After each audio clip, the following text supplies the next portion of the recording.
how does it feel being from the dungeon and all that, to see your nieces and nephews now such big stars on SmackDown, and how it relates to you as being from that area? Sorry.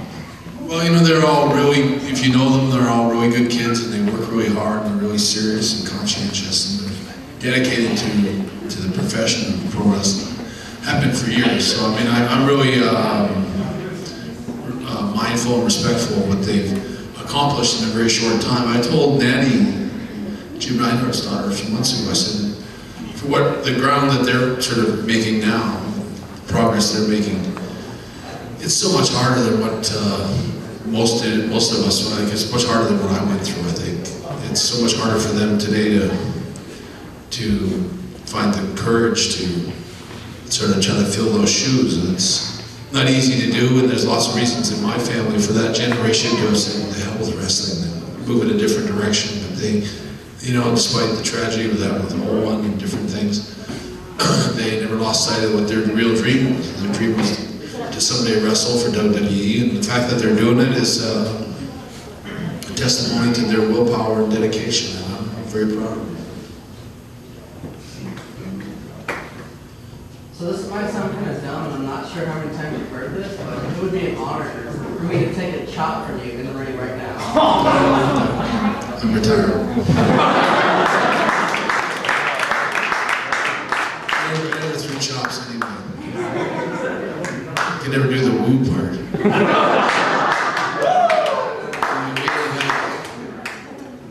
Yeah. How did you come up with the sharpshooter? Oh, good question. There was a limited number of options that I had to choose from. It was suggested for me to find a submission hold, and so I was somebody that probably knew every submission hold in pro wrestling anyway that there was, and I started talking about that one, but I don't know. I didn't even know how to put it on exactly. Truth is that Conan showed me in the showers.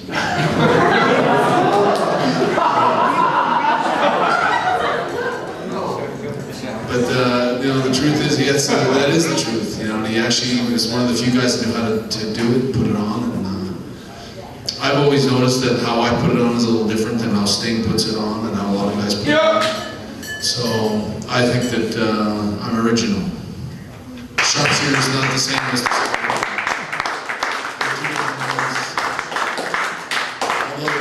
they're not the same thing.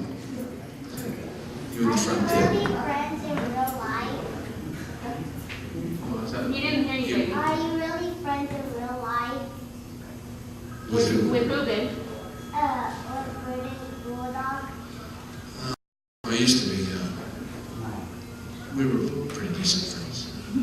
Okay, you in front of him. I would consider it an honor and give you your life.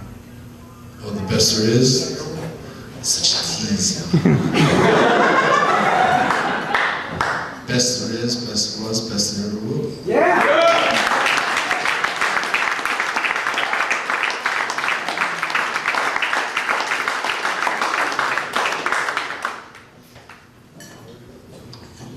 Go ahead. You gotta have a question about Japan, right? Actually, I think it was the person in your house you worked with last week. And I wanted to ask, I guess, how was it, kind of different in your style than his style? He was a high flyer, you know, and a real innovator at that time. I think he was an innovator that was raising the bar as far as Japanese wrestlers go.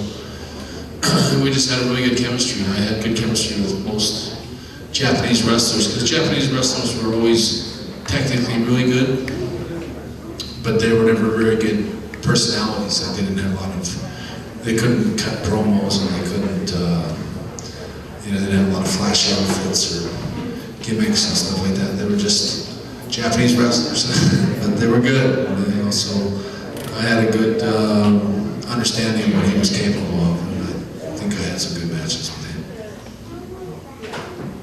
In the blue. This isn't a fun question. I just want to say thank you for everything you've done in your career and for this interview tonight. So.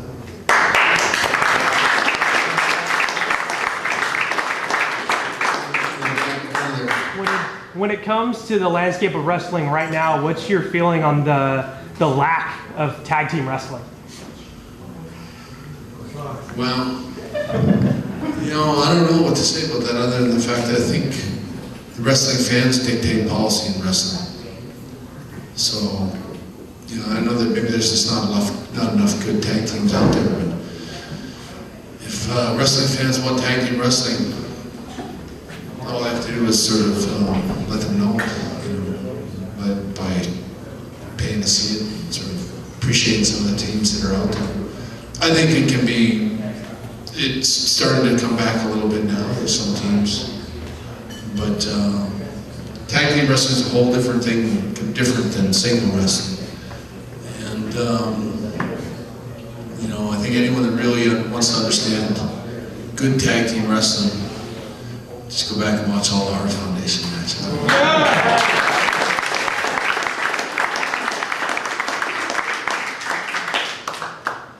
Number 12. How much does Kurt pay to come to these things?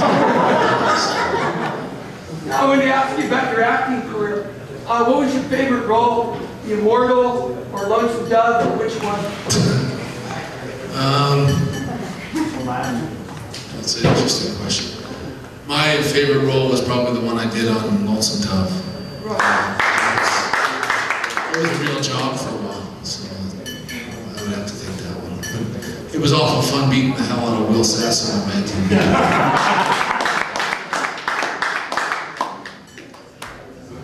Brett, I got a question for you. Explain to these guys, when you were in your full run, what was your work schedule like? And how many days in a row and double shots and all that type of stuff? Well, I don't think people would believe the schedule. If I drew a map and just drew like from one place to another, you wouldn't believe it. I don't think it was humanly possible to do the traveling that I did. We flew more than pilots or people in the Navy or anybody. We were on a plane every day. I can remember wrestling in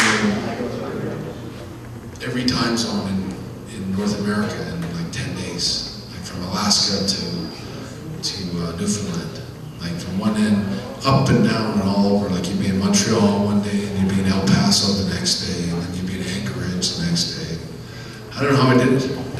And you wonder why all these wrestlers today have all these drug problems, and that's where it all comes from. Is these guys are taking things to sleep, taking things to get up, they're taking things for pain because they can't tell anybody they're injured. There's a lot of people looking the other way for a long time, and it's taken quite a few tragedies in wrestling now for people to start realizing that, lighten up on the schedule a little bit. And that's one thing about steroids in the early 90s. Not that we don't endorse steroids, but steroids probably saved a lot of these guys from getting hurt, things like that. But, in today's world, where you like to assume anyway, that the wrestlers are drug-free, they're not on steroids so much anymore. When they're not on steroids, it's not so easy job getting somebody to pick you up and drop you on your head every night. So, these wrestlers that get burned out, start taking pills and start taking things to get them through the next day to the next day. And you get 10, 15 years of that. And you see them all. The thing that bothers me about what's happened with a lot of the wrestlers is they fire them or they finish their careers, and then they just drift and float out there for about 5, 6, 7 years, working shows out here, working little places, but they're all broken up and their hips are broken and their knees are shot. Nobody cares about them after that. Vince has got all this mileage out of them, and all these wrestling companies like WCW, they've got all their mileage. So these wrestlers, after their careers are over, nobody pays much attention to them after that. And I think that's a big part of it too.